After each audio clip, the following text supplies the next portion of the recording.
Salut à tous, épisode 8 avec la Deceuninck Quick-Step. On est encore sur un format plutôt long parce que j'ai préféré associer, vous verrez, plein de choses qui me semblent aller ensemble. Finalement, c'est l'entre Giro, Tour de France, avec donc finalement pas mal de choses à voir. Et puis, il va falloir discuter aussi du Tour de France qui arrive. Alors, petit récap de tout ce qui est Tour, World Tour jusque-là, que ce soit catégorie A ou B ou Grand Tour. On a vu qu'il y a un partage assez intéressant dans la partie. Il n'y a pas d'équipe qui domine réellement. Et puis par contre sur les classiques, bon c'est la Deceuninck, mais c'est pas vraiment une surprise. Allez, on y va. Pendant le Giro, j'avais joué évidemment le Tour de Californie. C'est bien légitime, parce que c'est un profil qui est très intéressant. Et puis en plus, j'avais de très très jolis noms à aligner. Donc à partir de là, on n'hésite pas, on joue. Donc on a emmené l'ami Jacobsen, mais qui va se retrouver un petit peu court sur la première étape avec... moi ça me fait toujours plaisir, quand John Degenkolb gagne une étape. En plus il y a Peter Sagan aussi. Marcel Kittel, voilà, la classe quoi. Juste la classe. Donc à partir de là, joli résultat pour cette première étape. Après, on rentre dans des choses un peu plus sérieuses.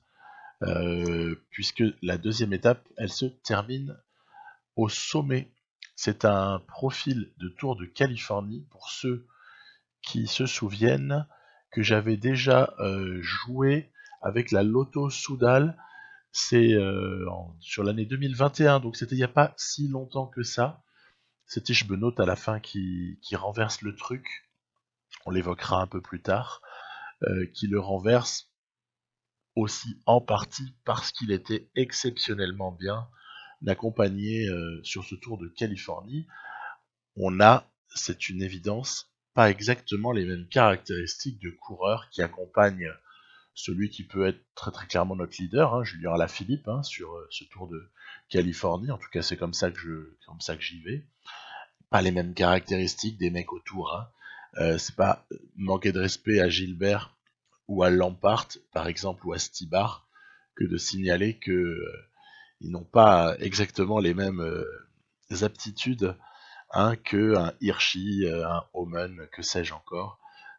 Bon, c'est donc une étape 3, par contre, qui celle-là peut être ciblée pour notre équipe. On a vu que donc Alaphilippe avait un petit peu limité la casse avec un énorme Kwiatkowski. Alors là, sur la deuxième étape, sur cette troisième étape, là il y a clairement par contre matière à y aller, parce que on n'est pas avec le plus mauvais puncher du monde, loin s'en faut, voire même on est avec le meilleur tout court. Donc l'étape pour puncher comme ça, normalement c'est coché pour Julien, donc je vais essayer d'aller la lui chercher.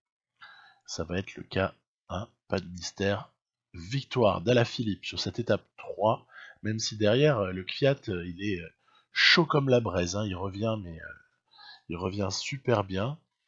Voilà, intéressant de voir qu'on a quand même réussi.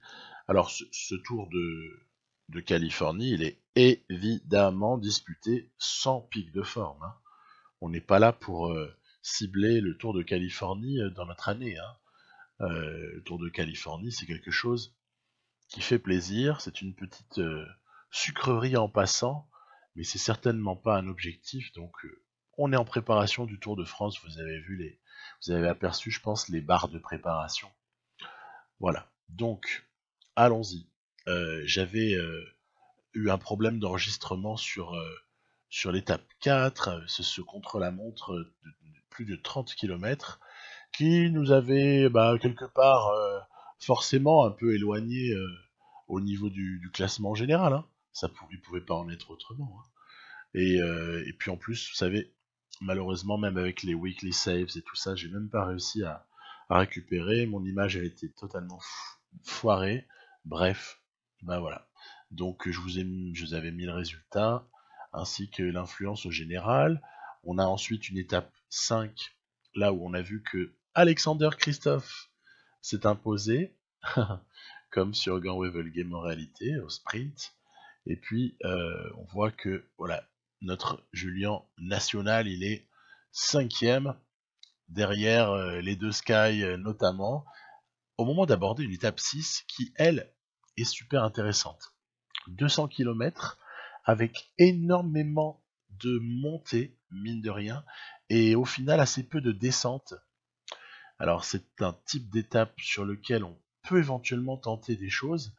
Je l'avais fait avec le Lotto Soudal, mais c'est pas la même limonade. C'est ce que j'évoquais là précédemment.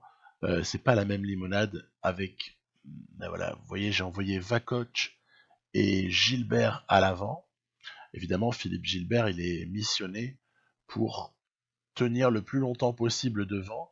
Alors, ce qui est un peu perturbant par moment, c'est que comme il y a de nombreux sprints grimpeurs qui se succèdent, à chaque fois, ça crée des petites explosions du groupe d'échappés. C'est dommage. C'est dommage parce que ça entame un peu la barre.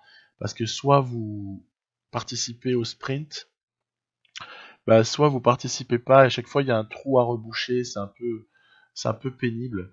Donc, bref, on se retrouve au sommet enfin de cette très très très très longue montée avec une avance pour Philippe Gilbert qui n'est pas sensationnelle mais qui me permet à ce moment-là d'espérer que Julien Alaphilippe pourra utiliser l'un et l'autre des deux échappés euh, pour s'appuyer dessus.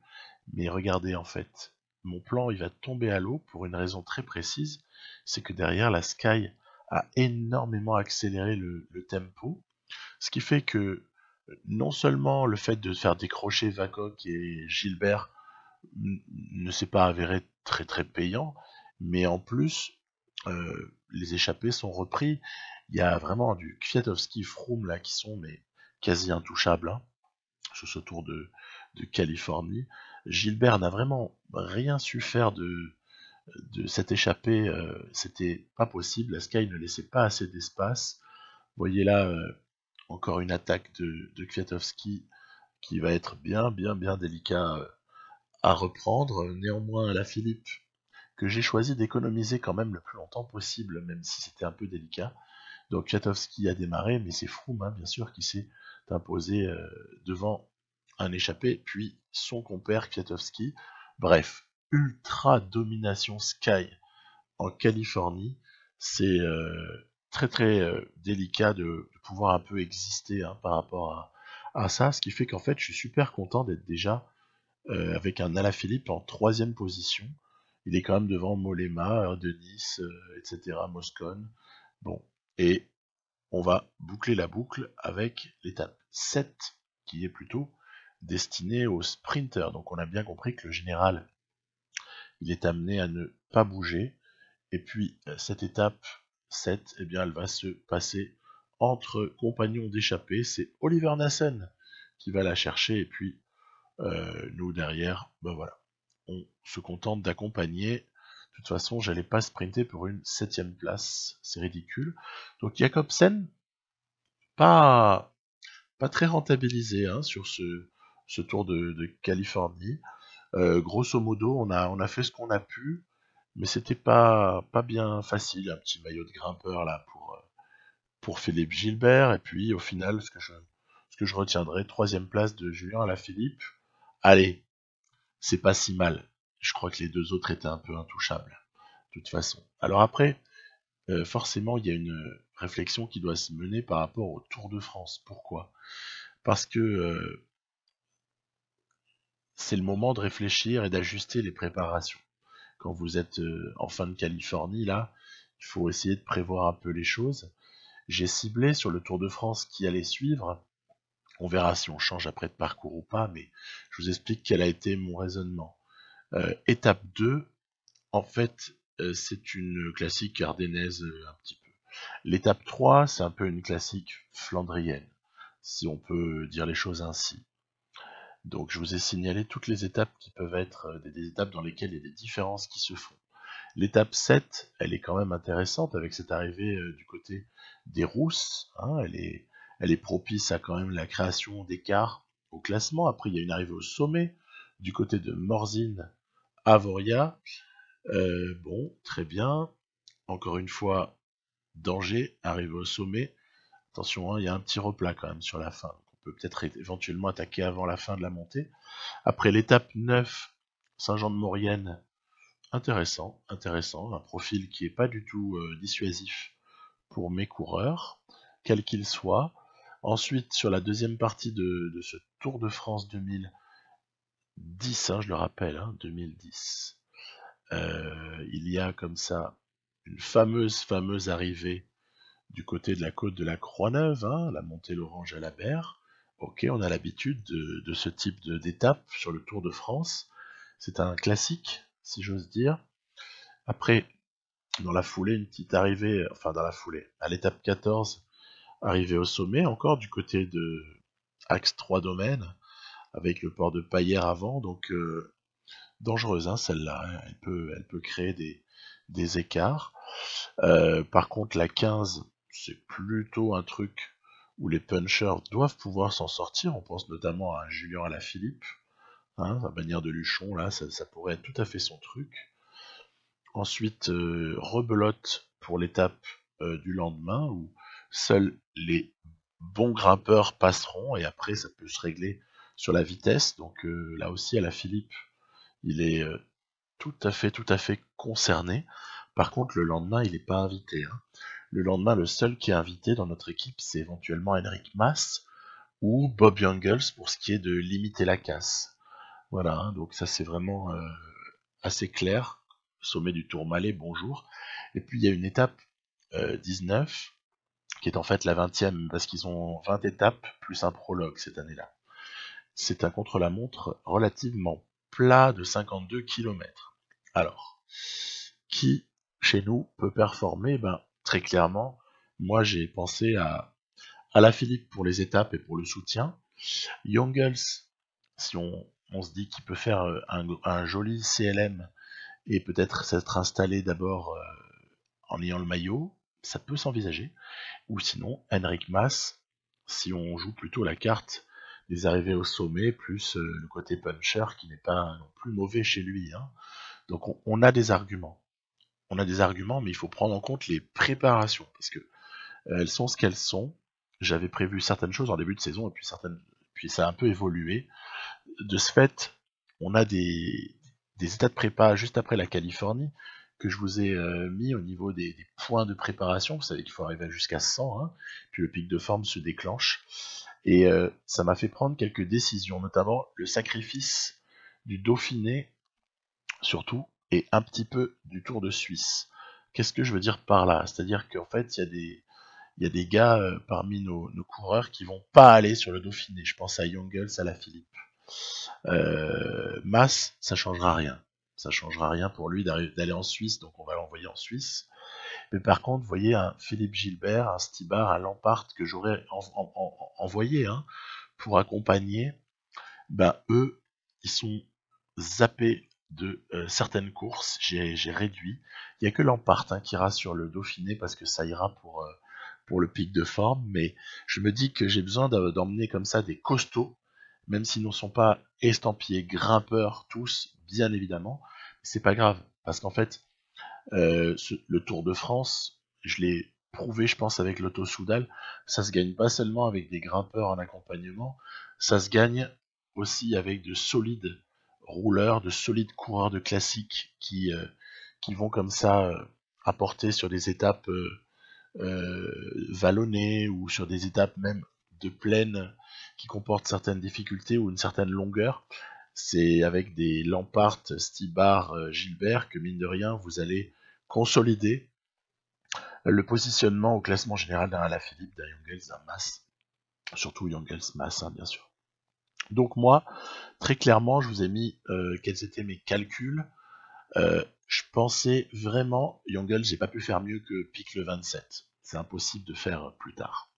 Les choses étaient trop engagées, il y avait le Giro à finir, ça rapporte trop de points de préparation. 3 points par jour hein, pour un jour de course. Donc j'avais pensé à Jungels. Voilà. Et puis, je me suis dit au final, est-ce que Mas ne serait finalement pas le meilleur choix? De toute façon, c'est les circonstances de course qui décideront entre les deux. Hein. Mais voilà, c'était ma petite pensée à ce moment-là. Je vous rappelle, hein, avant de finir le Giro, hein, je ne savais pas que Mas allait gagner. Je ne savais pas comment les choses allaient se terminer. Pour moi, Jungels était porteur du maillot. On en était là.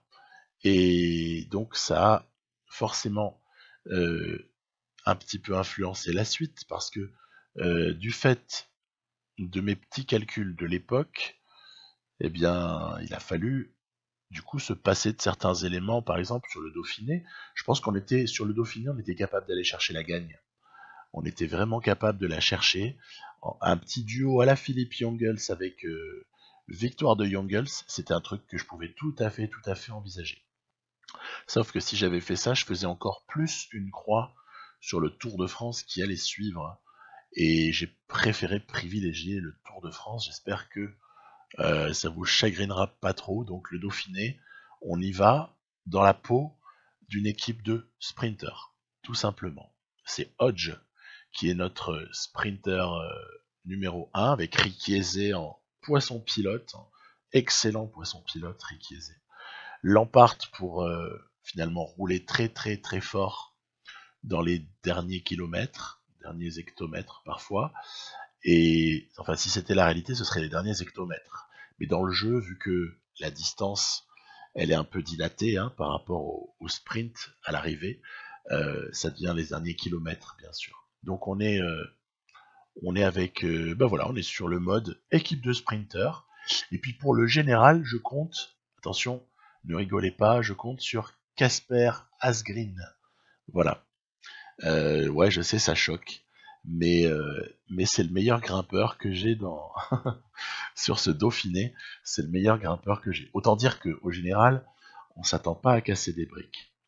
Par contre, au niveau des victoires d'étape, ben on va se battre et on va faire tout ce qu'on peut pour aller en chercher le maximum avec notre ami Hodge. Voilà, porteur du maillot jaune. C'est déjà une réussite en soi d'avoir attrapé la première étape et d'avoir le maillot chez nous. Eh ben tiens, voilà une deuxième réussite, deuxième victoire pour Hodge sur ce Dauphiné. Alors, il n'y a pas non plus le plateau de rêve, hein, peut sans du tout spoiler la suite, le Tour de Suisse, hein, que je présenterai en fin d'épisode, sans du tout spoiler la Suisse, on peut quand même déjà annoncer que au niveau des sprinters, sur ce Dauphiné, ce sont plus des seconds couteaux. Et sur le Tour de Suisse, on aura les premiers couteaux. Hein. Donc voilà, c'est comme ça. Moi, de toute façon, ce qui m'arrangeait, c'était d'envoyer Hodge sur le Dauphiné, parce que sinon, j'avais plus rien à jouer. Donc, vous allez me dire, j'aurais pu envoyer Hodge en Suisse, ça aurait été... C'est vrai, j'aurais pu. Mais c'est comme ça que ça s'est passé. Et Lampard, je l'ai mis au Dauphiné, parce que mine de rien, 8 jours de course, c'est un de moins que 9 pour la Suisse. Et pourquoi est-ce que 9 m'aurait dérangé? Pourquoi est-ce que je suis à un jour près? C'est parce que Lampard, vu son statut, vu ses qualités, je suis obligé de le faire participer aux 2 championnats nationaux de Belgique, hein, la course en ligne, mais aussi le CLM, parce que c'est un très bon coureur contre la montre. Et du coup, il y a déjà 2 jours de course qui se rajoutent, donc on a vu déjà que ça va lui faire un déclenchement de pic le 1er juillet, donc à partir de là, fallait surtout pas déconner, et donc on s'est un peu dispersé sur la fin de ce contre-la-montre par équipe là de l'étape 3, ce qui nous a pas empêché d'avoir une jolie performance tout de même, puisqu'on le remporte. Hein. Donc voilà, joli travail d'équipe tout de même, hein, même si ça cassait pas des briques sur le papier, mais on gagne ce chrono. Ce qui fait que l'ami Hodge, il est une 3e fois d'affilée en jaune, donc c'est plutôt sympa. On a gagné nos 3 victoires d'étape sur 8. Je pense qu'on peut déjà plier les bagages et on peut se casser, parce que l'étape suivante, elle est pas cadeau. Même si la difficulté au final n'est pas immense là au niveau des 2 tiers de l'étape. Mais bon, voilà, faut juste arriver à faire suivre Hodge si on a envie de le faire participer au sprint qui va suivre, et puis patatras. Alors que je me voyais déjà, non pas en haut de l'affiche, mais je me voyais déjà en situation de pouvoir essayer d'aller chercher une troisième victoire d'étape au sprint avec Hodge. Je pense que tous les éléments étaient réunis, on avait les moyens là. Ben, en fait, chute patatras. Et voilà, c'est un peu embarrassant parce que du coup, à l'arrivée, on n'a plus les arguments réellement pour gagner. C'est Krag Andersen qui va gagner. Et puis en plus de tout ça, bah Hodge, bah c'est fini. Voilà, c'est fini. Il s'est pété. On verra un petit peu plus tard pour quelle durée, hein, dans quelques secondes. Là, je vous ai fait un petit screen de tout ça. Donc, ben, changement de maillot jaune. Voilà. Soren Krag Andersen de la Sunweb qui porte le nouveau maillot jaune avec un Asgren quand même bien placé hein, avec Cavagna. Et c'est une blessure ouais, qui est un peu embarrassante. Fracture de la rotule, retour mi-juillet, donc vous pouvez compter fin juillet quoi en gros. Et puis du coup, Cérami, je sais même pas s'il pourra y aller. Et Pologne, ouais, je pense qu'il va reprendre en Pologne. Mais ça vient un peu couper sa saison à Hodge. Après, elle est déjà pas trop mauvaise, il y a déjà des victoires d'étape.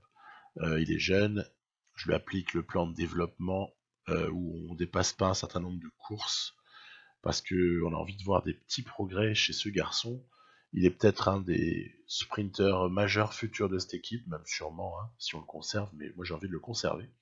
Donc à partir de là, ben Hodge, rideau plus ou moins, hein, on peut presque dire ça, même s'il y aura encore quelques courses pour lui. Alors, vous avez vu, on vient de franchir le col d'Alos. Alors, c'est la série, hein. Chute de Casper Asgreen. Du coup, il y a Cavagna qui lui passe devant. Alors Asgreen, il va quand même repartir. Hein. Même si on a l'impression au début qu'il va abandonner, mais non, non, non. Donc descente du col d'Alos dans cette étape 5. Ah, puis là, cette fois-ci, c'est Cavagna qui est tombé entre-temps. Bref, vous avez compris. Ce Dauphiné, on n'est pas vraiment béni des dieux sur le Dauphiné. Après, ça me dérange pas quelque part parce que je préfère que ça arrive là sur une course qui ne représentait vraiment pas un objectif. Et puis vous savez pourquoi, puisque je l'ai expliqué, euh, on avait réduit nos ambitions en fait sur ce Dauphiné. En plus, le sponsor s'en fout éperdument. Du coup, bah voilà, on va faire ce qu'on peut avec Asgreen, mais on a compris que déjà la chute, elle l'a vachement handicapé parce qu'il y a Yates qui est tout seul là-haut, là. Il en a bénéficié le cochon, hein, mine de rien. Et Geraint Thomas est allé chercher la deuxième position. Encore une fois, hein, c'est pas la première fois. Cette partie, Sky doit la détester. Non pas peut-être pas tout Sky parce que Froome quand même il est performant, mais Geraint Thomas doit détester cette partie. Je m'explique. À part le Tour de San Juan qui vaut à peu près pipi de chat environ, euh, Geraint Thomas n'a rien gagné. Et là il s'est pris un écart à 4 minutes sur Simon Yates. Autant dire ciao à la victoire dans ce Dauphiné. Donc Geraint Thomas, il a perdu le Giro, et puis pas de petite manière, hein, il n'était pas du tout dans la discussion. Hein.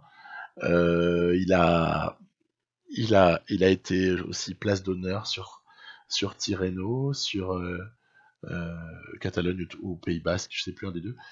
Bref, Geraint Thomas, il gagne que San Juan sur cette partie. Donc c'est pour ça que je rigolais avec certains dans les commentaires récemment, parce qu'ils me disaient oh t'inquiète, Geraint Thomas dans ma partie il gagne tout. Ah bon, d'accord, tant mieux, tant mieux, mais dans cette partie, voilà, lui il a toutes les raisons de détester cette partie, Geraint Thomas. Euh, pour revenir aux choses plus sérieuses, Asgreen fait ce qu'il peut. Honnêtement, il restera pas top 5. Hein. On va pas se raconter des histoires. Il est là quand même un peu dans la toute fin. Il est présent, hein, c'est bien. Hein. C'est bien, il est quand même valeureux le Asgreen. Et j'aime beaucoup, j'aime beaucoup. En plus, il est assez polyvalent et tout. Mais il n'y a rien à faire. Simon Yates, bien au-dessus. Même Valverde, il est à la ramasse. Alors qu'il a 77 en montagne. Et Valverde n'arrive pas du tout à contester Yates d'une quelconque façon. Donc, bon, voilà. Par contre, il y a un Soren Krag Andersen avec 71 en montagne qui est en train de solidifier sa deuxième place sur le Dauphiné.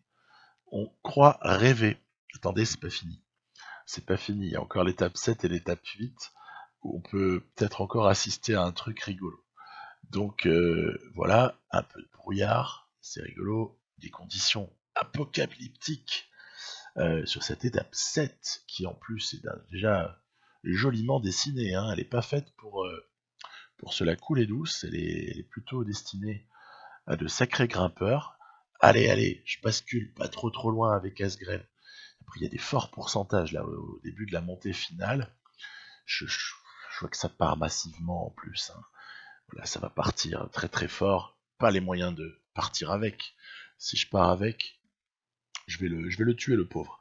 Donc Asgreen il va tranquillement terminer en essayant de limiter un peu les dégâts et puis comme d'habitude j'ai envie de dire il y a l'envolée traditionnelle de Simon Yates vers en tout cas sinon la victoire mais au moins un écart supplémentaire encore au général par rapport à ce qui était déjà. Donc bon voilà, on est sur un Dauphiné où il n'y a aucun suspense. Simon Yates devrait gagner. Il a une avance monumentale. 5 minutes sur le deuxième à la veille de la dernière étape. Lutsenko, pas mal, hein. Lutsenko, quatrième, hein, joli. Joli, parce que c'est pas vraiment non plus Dauphiné, Lutsenko, on l'attend pas trop là-dessus a priori. D'ailleurs, on sait pas exactement où on doit l'attendre, hein, parce que c'est un coureur qui est très complet, qui était hyper fort en catégorie de jeunes. Il avait été champion du monde, me semble-t-il. Et puis, au final, il n'est pas très spécialisé. En fait, il peut aller chercher des étapes, quoi, sur les tours, hein, notamment. Hein. Mais est-ce qu'il peut aller chercher des Flandriennes? J'en doute. Est-ce qu'il peut aller chercher une Ardennaise? J'en doute aussi. Est-ce qu'il peut aller chercher un grand tour? En tout cas, un Tour World Tour? Franchement, je sais pas. Je sais pas. Mais toujours est-il que dans le jeu et dans cette partie, il aura plutôt bien performé donc sur ce Dauphiné, puisqu'il va aller nous chercher une deuxième place. Allez, ça va, Valverde troisième, il s'est quand même rattrapé le champion du monde, hein, rappelons-le. Voilà, mais ultra domination de Simon Yates. Krag Andersen, vraiment formidable. Lutsenko deuxième, voilà, c'est rigolo. Et Geraint Thomas derrière tout ce monde-là. Ça, c'est hallucinant. Puis notre petit Asgreen, il a quand même fini par souffrir trop. 19ème, hein, au final. Voilà, je vous le dis. Donc, pour rappel, je vous avais dit dans l'épisode précédent, Remco, il a bien progressé. Je vais vous donner son petit planning. On va le retrouver sur le Tour de Belgique. Ah bah tiens, ça tombe bien, c'est ce qu'il y a juste après. Ensuite, championnat de Belgique, on va peut-être attendre quelque chose au niveau du contre-la-montre. On va voir. Tour de Pologne, et ensuite, je le prévois pour les Italiennes, là, Varesine et tout, là. Ça devrait peut-être être un moment où il aura progressé, il y aura peut-être un truc à gratter. Ce serait sympa, en tout cas, que ça se passe ainsi. Ensuite, Tour de Belgique. Et ouais, pourquoi je vous en parle, Tour de Belgique? C'est parce que c'est notre objectif sponsor du moment. Hein, autant le sponsor n'en avait rien à faire du Dauphiné et n'en aura rien à faire du Tour de Suisse, autant les prochains objectifs sponsors, c'est les suivants. Tour de Belgique, ok, faisable. On va se battre, mais faisable. Ensuite, l'objectif suivant, il est un peu délicat. C'est il veut un top 3 au championnat de Hollande en ligne. Et le problème, c'est qu'au niveau des Pays-Bas, moi j'ai qu'un seul coureur. C'est Fabio Jacobsen.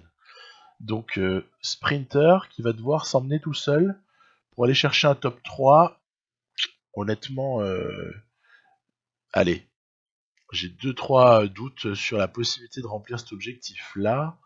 Mais après, c'est peut-être faisable parce que je l'ai prévu en pic de forme en fait. Il sera pile en pic de forme le 1er juillet au matin, j'ai calculé pour que ce soit le cas. Et puis quand même pour que ça dure le plus longtemps possible sur le tour, c'est pour ça que j'ai limité en fait. Le championnat national il est le premier, donc il faut que le pic il soit atteint le premier, quoi. Et pas plus tôt, parce que sinon on perd des jours de forme sur le Tour de France.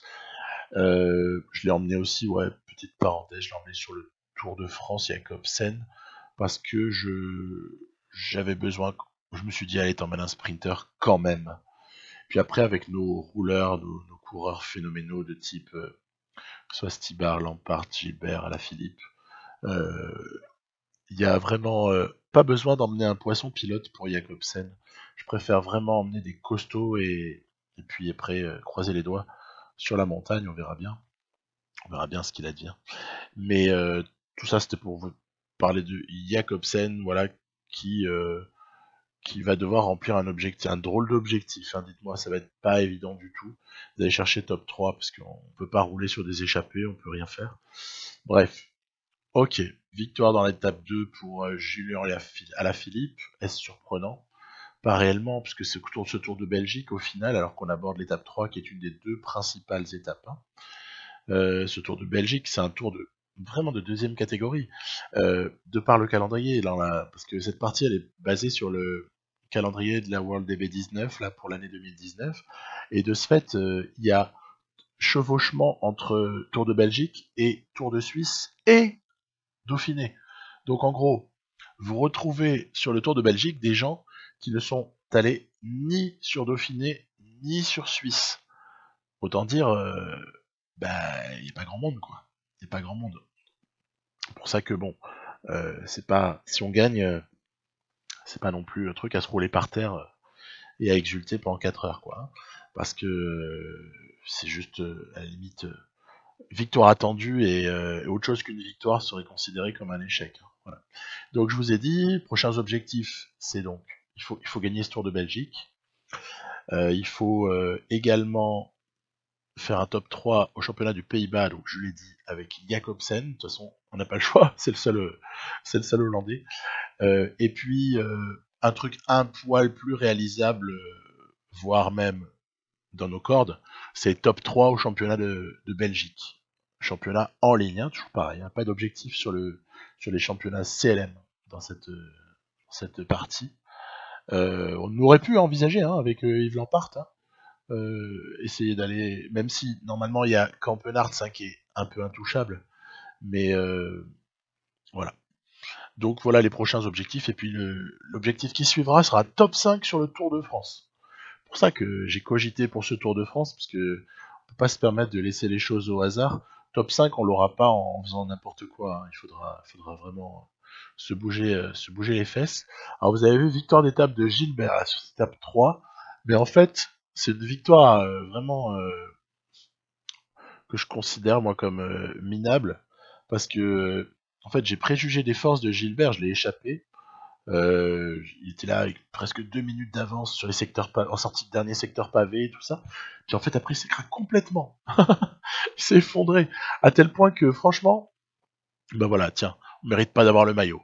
C'est très bien. Baptiste Plancart, leader. Bon après, Gilbert est à égalité, et puis il y a une étape là qui peut nous permettre d'aller le chercher ce maillot, mais honnêtement, victoire juste avant là sur l'étape 3 de Philippe Gilbert, qui est pas du tout prestige. Enfin, il y a rien de, je suis pas fier de cette victoire. Je suis pas du tout content parce que j'aurais dû la gérer différemment. Mais bon, bref, voilà. Vous allez me dire, après coup, on a toujours des meilleures idées. Ouais, c'est vrai.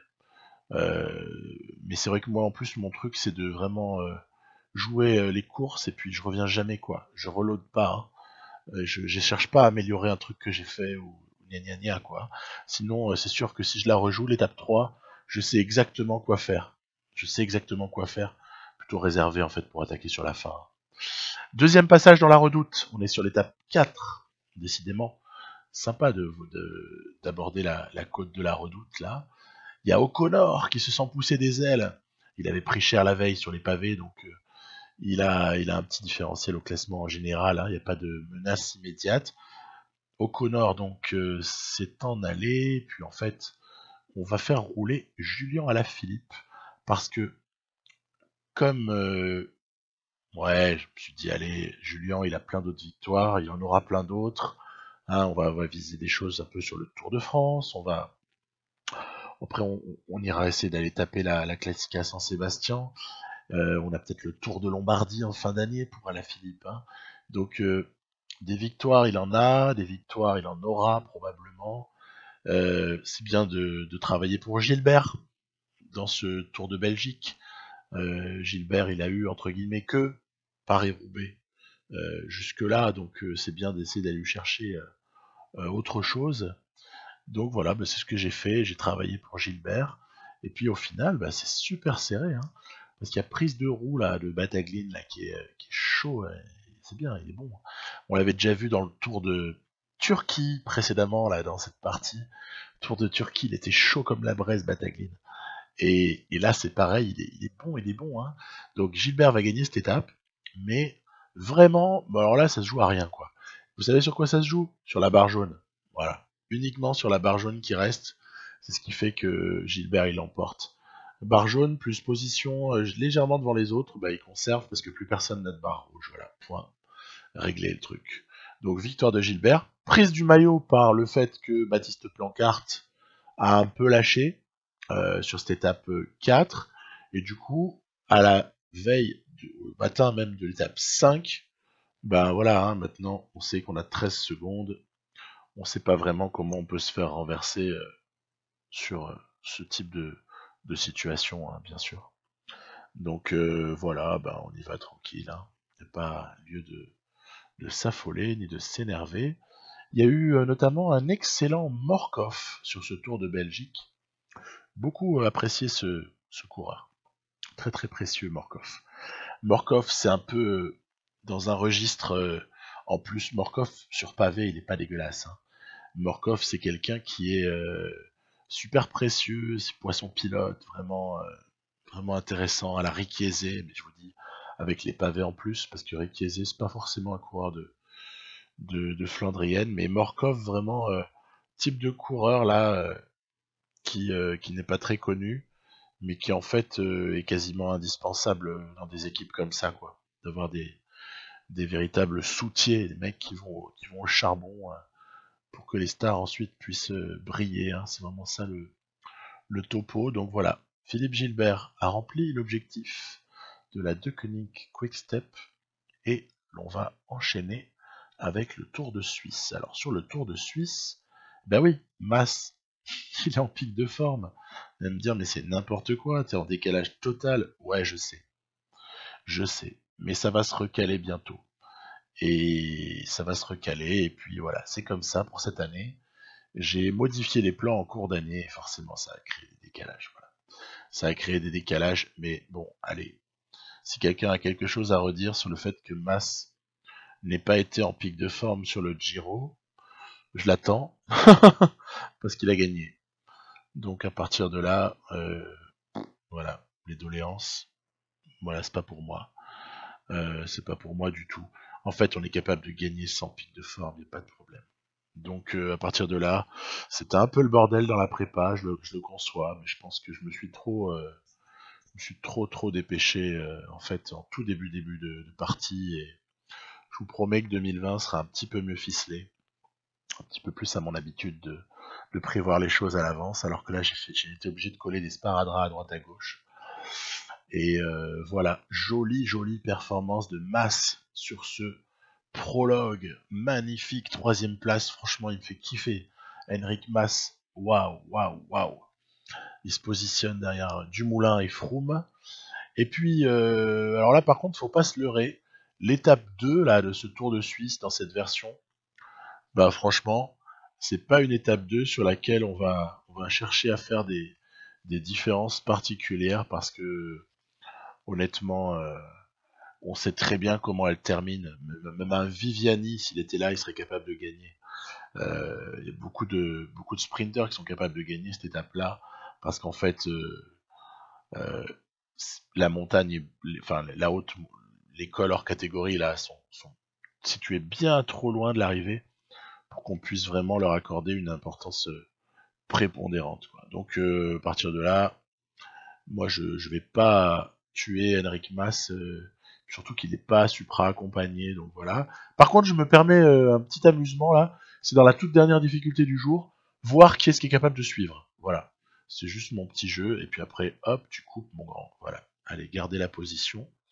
Et vous voyez par exemple, un Kwiatkowski, il est là, fringant, il y a même Groenewegen, il est là. Hein. Donc à partir de là, faut pas se prendre la tête. Euh, vous avez ici quelques hommes là qui vont se battre pour essayer d'aller chercher la victoire d'étape. Grand bien leur en face. Moi, j'ai une stratégie là sur ce Tour de Suisse qui n'est pas une stratégie de tenter tout à tout moment. C'est dommage, j'avais pris la route de Kwiatkowski, mais en fait, elle a été lâchée à un moment donné et passée sur Geschke. Vous savez, c'est le fameux bug entre guillemets où vous demandez à votre coureur de prendre la roue d'un autre. Moi, j'avais misé Kwiatkowski évidemment, hein, même si c'est Valgren en fait qui va la chercher, mais j'avais misé Kwiat. Et puis en fait, au moment où je vois Kwiat qui démarre et Mas qui suit pas, je me dis mais c'est quoi ce truc? En fait, c'était passé automatiquement sur Simon Geschke. Ouais, c'est pas la même histoire au sprint. Donc bon, voilà, on va dire. Pas grave. Pas grave tout ça. Ouais, sur ce Tour de Suisse, moi je suis plus en situation de vouloir jouer les. On s'est positionné déjà, troisième, c'est déjà bien. Et puis après, pas trop fatigué masse, pour peut-être essayer de jouer plutôt sur la fraîcheur au moment des étapes 7, 8, 9. Voilà, je pensais plus à ça, moi. Fraîcheur du coureur, parce que au bout de 9 jours de course, excusez du peu, hein, enfin 8, pardon, 8, hein, le matin de la 9e, quoi. Bah, il y aura bon nombre de coureurs qui seront pas en fraîcheur excellente. Par contre, moi, je vais tout faire, et ce sera le cas, pour que Mas il soit en fraîcheur excellente au niveau de l'étape 9. Et voilà, donc je vais plutôt miser sur l'économie de Henrik Mas, vu qu'il n'est pas supra-entouré, parce que quand vos meilleurs grimpeurs à côté, c'est De Venins et Seri, voire Nox, mais Nox, le pauvre, on n'en parlera pas trop, quoi. Il est vraiment en développement, hein, Nox, hein, c'est loin d'être abouti l'histoire. Hein. Donc voilà, on s'économise, on va pas se fusiller. C'est encore Montaguti qui va chercher. Je trouve que ça arrive souvent en fait dans les parties que Montaguti il aille chercher une étape. Bon ça je dis encore. Puis encore voilà, petit écart au général qui est tout à fait tranquille. 15 secondes sur du moulin, sans prétention, je les reprends quand je veux, en montagne.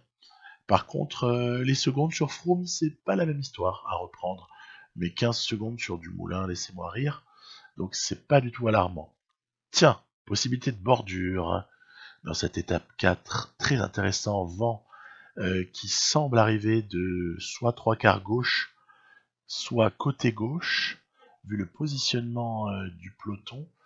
Puis alors du coup, j'avais envoyé ce jeune espoir phénoménal, Sénéchal, qui à mon avis jouera un rôle dans les années à venir là.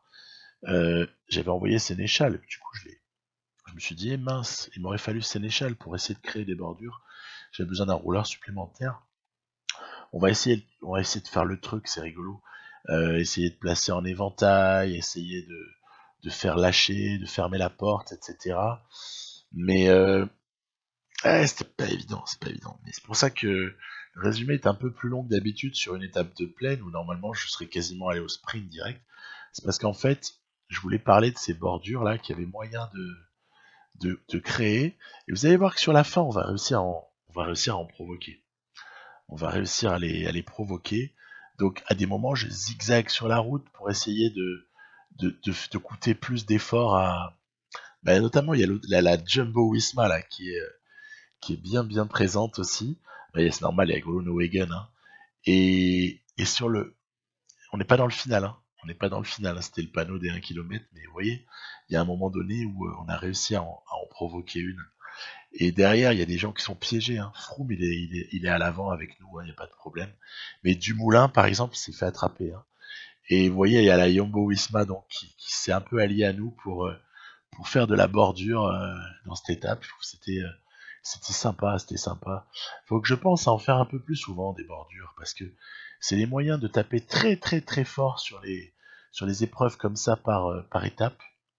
C'est les moyens de taper, mais hyper fort et de créer des dommages considérables sur des étapes où a priori on pourrait se dire il n'y a rien qui va se faire. Quoi.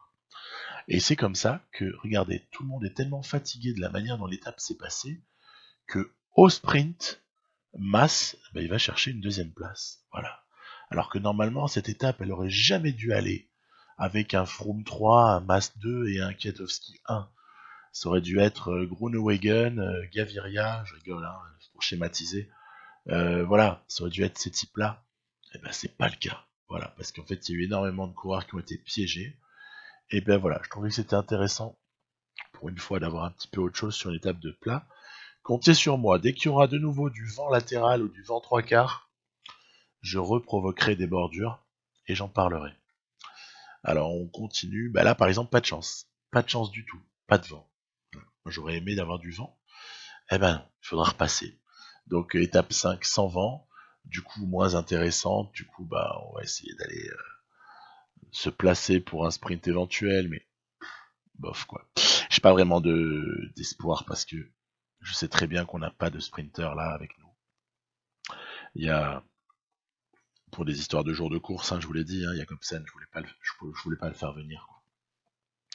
Donc voilà, c'est comme ça va terminer très très vraisemblablement au sprint. Et si tout va bien, on n'aura pas du tout notre mot à dire, voilà.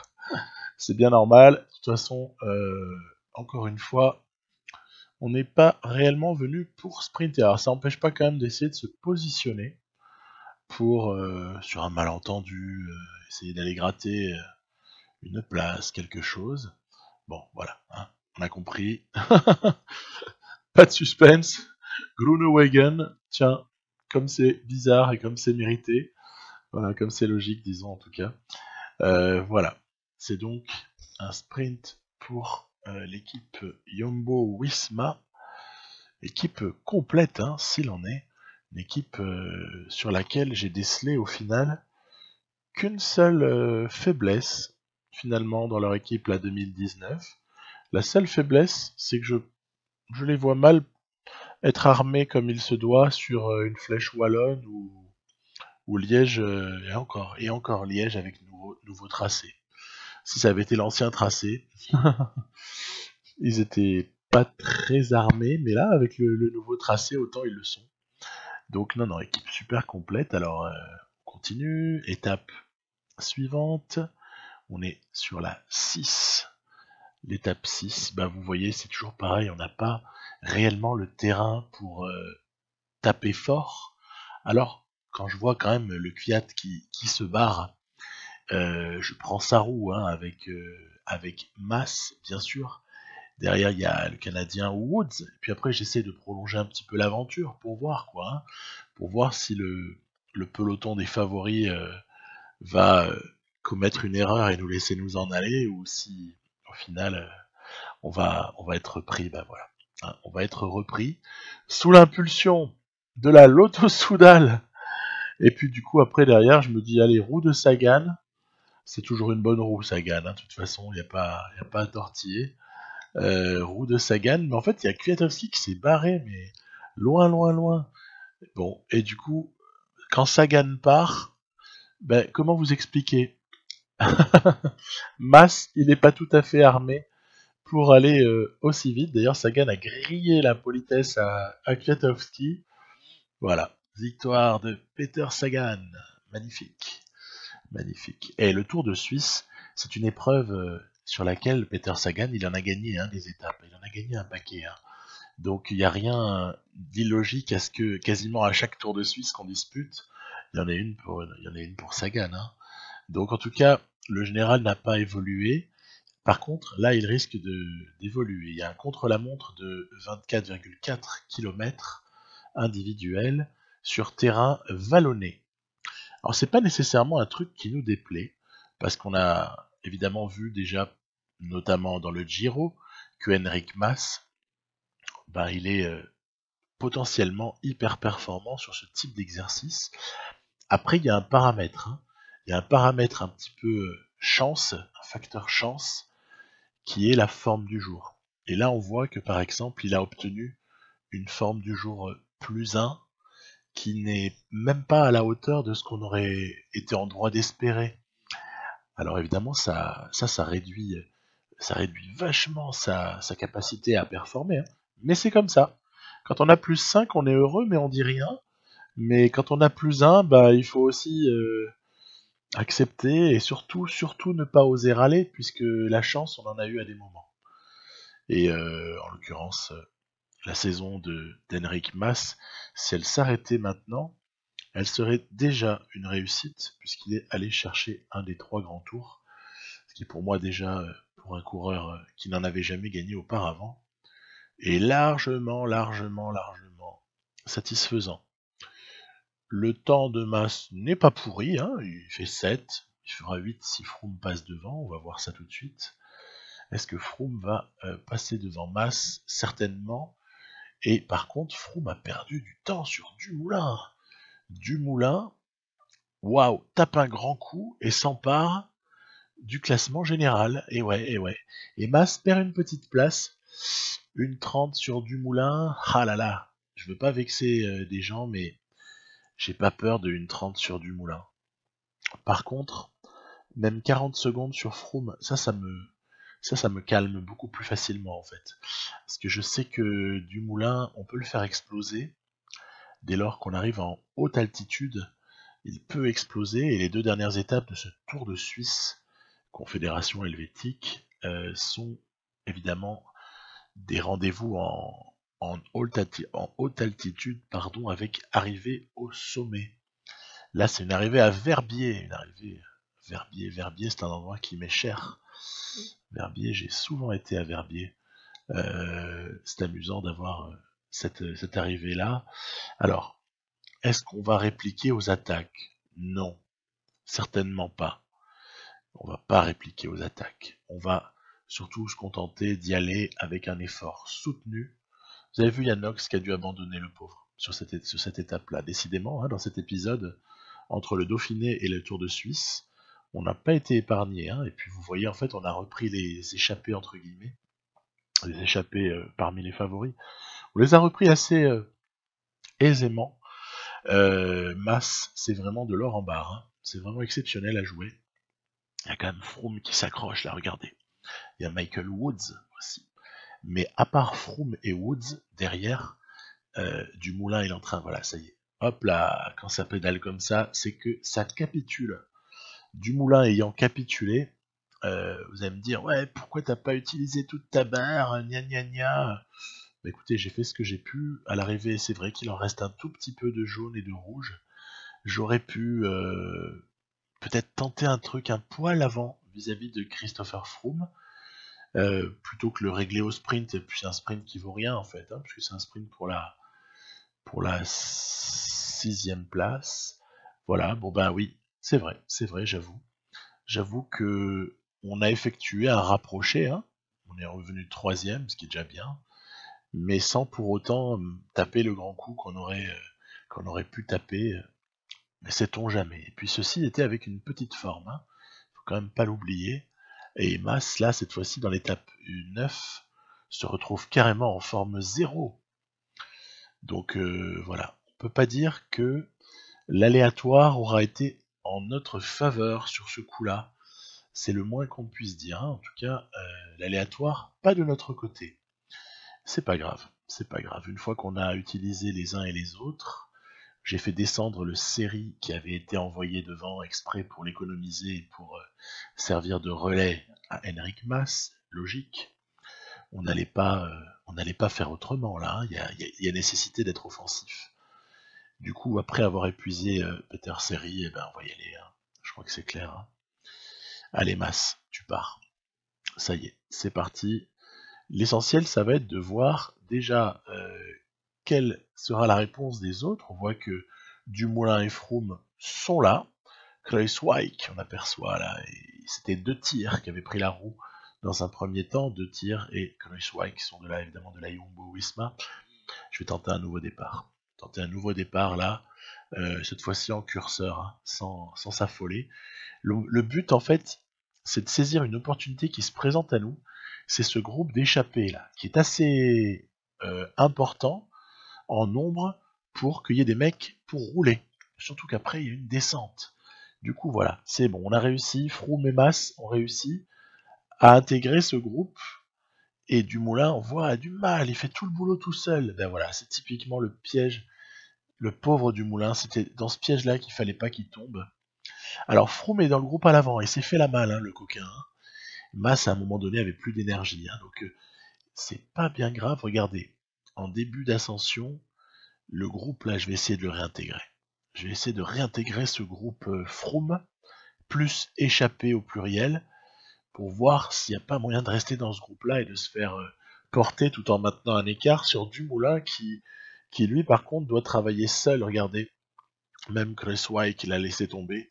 Voilà, Dumoulin il travaille seul, donc ça va. Déjà il n'y a pas de danger venant de l'arrière. Donc maintenant la seule question c'est d'essayer de récupérer un petit peu de barre. Et alors, vous voyez, je joue avec l'effort minimal. J'étais entre 55, 60, 62, 64.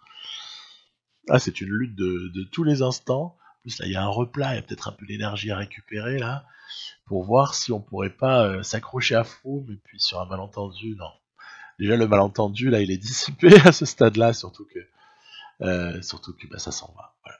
Ça s'en va, et ça revient pas. Hein.